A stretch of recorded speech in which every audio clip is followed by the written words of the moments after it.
청취자 여러분, 반갑습니다. 더 딥다이브입니다. 오늘은 강근구 목사님의 설교 녹취록, 이걸 좀 깊이 들여다볼 건데요. 네, 주제는 출애굽기에 나오는 여호와 라파, 나는 너희를 치료하는 여호와임이라. 바로 이 개념입니다. 맞습니다. 이 설교가 치유, 그리고 순종, 또 믿음, 이 관계에 대해서 어떤 메시지를 주는지, 그 맥락과 의미를 오늘 좀 파헤쳐 보겠습니다. 네, 이번 탐구는 출애굽기 15전 22절에서 26절 말씀이 그 출발점인데요. 아, 마라의 쓴물 사건이죠? 네, 바로 그거죠. 홍해를 건넌 이스라엘 백성들이 마라에서 쓴물을 만나는 이야기. 설교는 이 짧은 사건에서 상당히 중요한 신앙 원리들을 찾아내고 있습니다. 자, 그럼 그 마라의 사건부터 좀 더 자세히 봐야겠네요. 홍해를 가르는, 진짜 엄청난 기적을 체험했는데 그렇죠. 사흘이나 물을 찾아 헤매다가 겨우 발견한 물이 하필이면 써서 마실 수가 없었다니, 이게 참 상황이 극적이에요. 네, 정말 그렇죠. 근데 여기서 백성들의 첫 반응이 어땠다고 설교는 설명하나요? 설교에 따르면요, 백성들은 문제가 딱 생기니까 바로 리더인 모세를 향해서 원망부터 쏟아내는 거죠. 아, 원망부터요? 네, 우리가 뭘 마시냐 이러면서 불평하는 겁니다. 강 목사님은 바로 이 지점에서 인간이 얼마나 쉽게 은혜는 잊어버리고 당장의 어려움 앞에서 불평하는지 그걸 좀 꼬집으시는 것 같아요. 하긴 방금 전까지 기적 보고 찬양했을 텐데 말이죠. 맞아요. 목마름이라는 그 현실적인 고통 앞에서 그 감사했던 마음이나 믿음이 그냥 흔들려버리는 모습, 그걸 보여준다는 거죠. 그 반응이 참 뭐랄까 너무 인간적이면서도 좀 안타깝네요. 근데 여기서 또 흥미로운 게 백성들은 사람한테 원망했는데 리더인 모세는 달랐다면서요? 네, 바로 그게 설교의 중요한 포인트 중 하나입니다. 모세는 어떻게 했나요? 설교는 그 차이를 어떻게 보나요? 모세는요, 백성들처럼 같이 불평하거나 당황한 게 아니라 즉시 하나님께 부르짖었다고 강조합니다. 아, 하나님께. 네, 문제 해결이 사람한테 있는 게 아니고 하나님께 있다는 걸 알았다는 거죠. 그래서 기도를 했고 하나님은 응답으로 한 나무를 가르쳐 주셨죠. 모세가 그 나무를 물에 던지니까 기적처럼 쓴물이 단물로 변했어요. 그냥 물 문제 해결이 아니었군요. 그렇죠. 설교는 이걸 단순한 문제 해결로만 보지 않아요. 오히려 하나님께서 이스라엘 백성을 시험하시고 동시에 그 공동체를 위한 기초적인 규칙, 그러니까 법도와 율례를 세우신 아주 중요한 계기로 해석합니다. 아, 시험과 동시에 규칙 제정. 네, 이 경험을 통해 하나님과 어떻게 관계를 맺어야 하는지 그걸 가르치셨다는 의미입니다. 아, 그러니까 단순히 목마름 해결 차원이 아니라 하나님과 백성 사이의 관계 설정, 일종의 언약적인 테스트와 규칙 제정의 의미가 있었다는 거네요. 맞습니다. 바로 이 지점에서 그럼 설교의 핵심 구절인 26절이 나오는 거군요. 하나님께서 스스로를 나는 너희를 치료하는 여호와, 여호와 라파라고 밝히시는 부분 말입니다. 네, 맞아요. 설교는 하나님께서 이 여호와 라파 선언을 하필이면 그 쓴물이 단물로 변한 직후에 하셨다는 점에 주목합니다. 타이밍이 절묘하네요. 그렇죠. 그리고 그 치유의 약속에는 조건이 붙어 있다는 걸 명확히 하죠. 하나님의 말씀에 귀 기울이고 또 하나님 보시기에 옳은 일을 행하고 모든 계명과 율례를 지키면 애굽 사람들에게 내렸던 질병, 그 어떤 것도 내리지 않겠다. 이런 조건부 약속입니다. 여기서부터 이제 순종과 치유가 연결되는 거군요. 네, 바로 거기서부터 시작되는 거죠. 근데 설교에서는 이 치유의 범위를 굉장히 넓게 보시는 것 같아요. 그냥 몸 아픈 거 낫는 것만이 아니라고요? 네, 그렇습니다.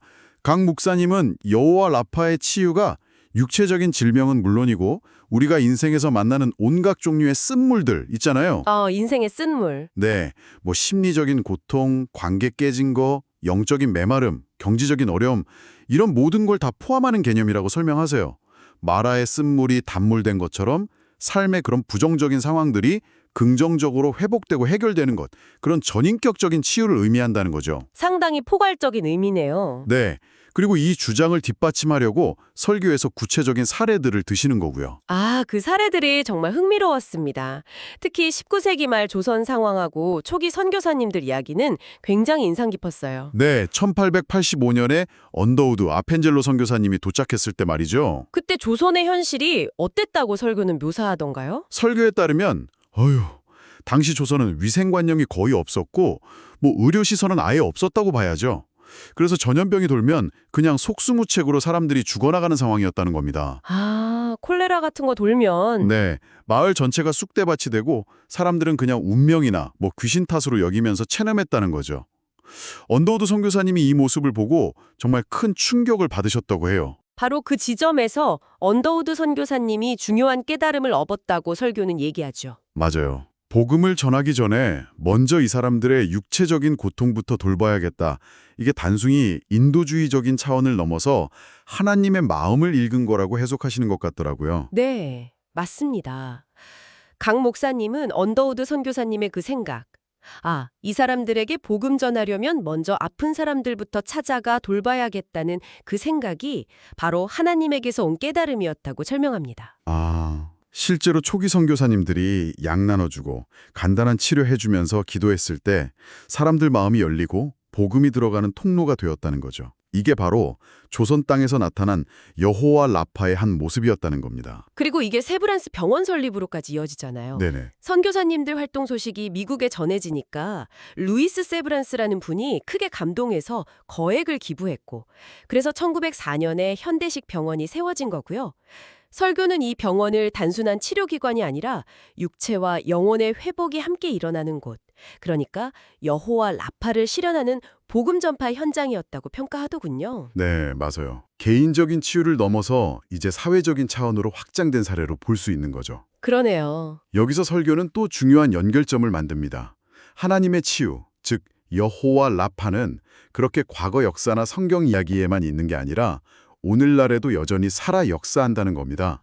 현재성. 네, 그걸 강조하기 위해 이제 현대적인 사례로 미국의 한 암 환자 이야기를 소개합니다.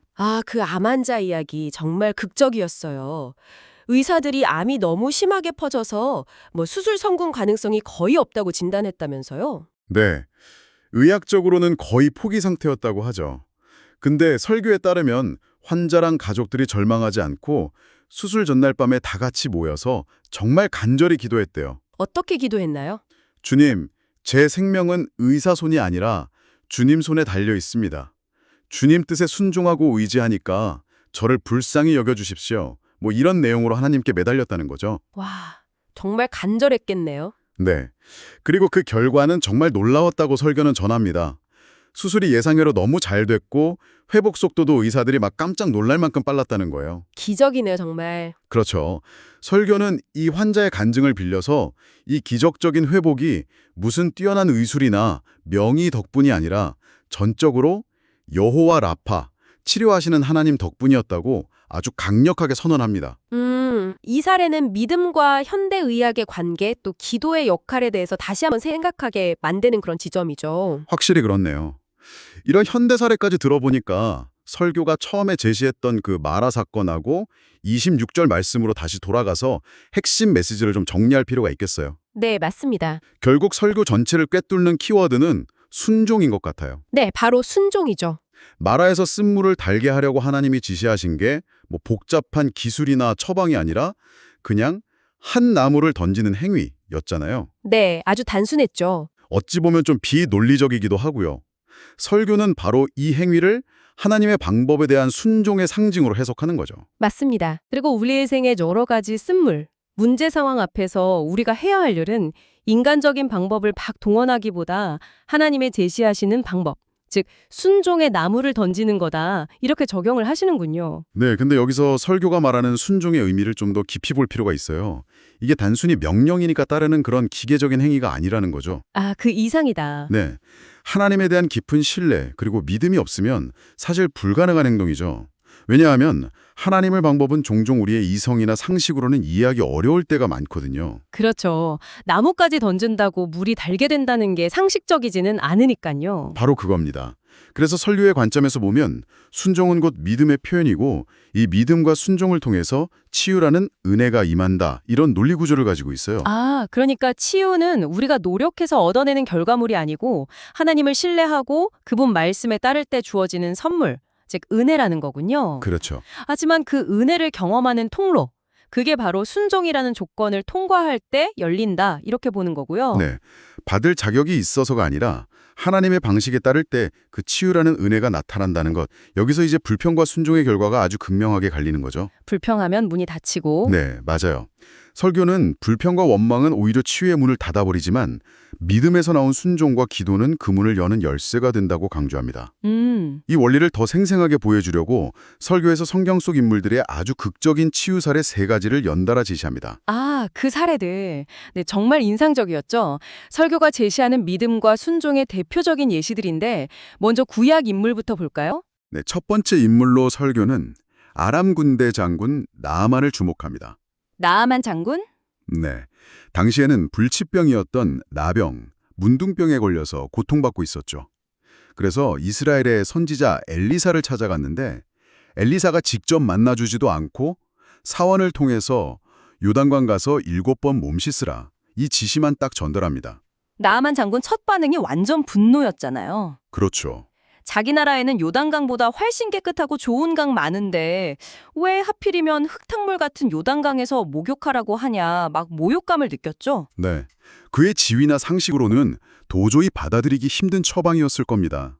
설교는 이 부분을 그의 교만함 그리고 불신앙으로 지적하고요. 근데 결국 순종했죠. 네, 그의 부하들이 현명하게 설득해서 마음을 돌이켰죠. 그래서 마지못해 엘리사 말대로 요단강에 7번 몸을 담갔는데 그때 놀라운 일이 일어납니다.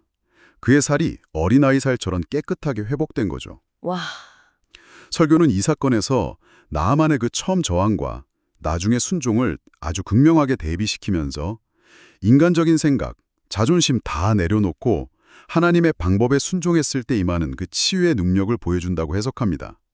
여기서도 치유의 조건은 결국 순종이었던 거죠. 두 번째 사례는 유다 왕 히스기야 이야기였죠. 네, 맞습니다. 히스기야 왕. 그가 죽을 병에 걸렸을 때 선지자 이사야한테서 죽음을 준비하라는 하나님의 메시지를 듣게 되죠. 정말 절망적인 상황이었을 텐데 네, 그렇죠.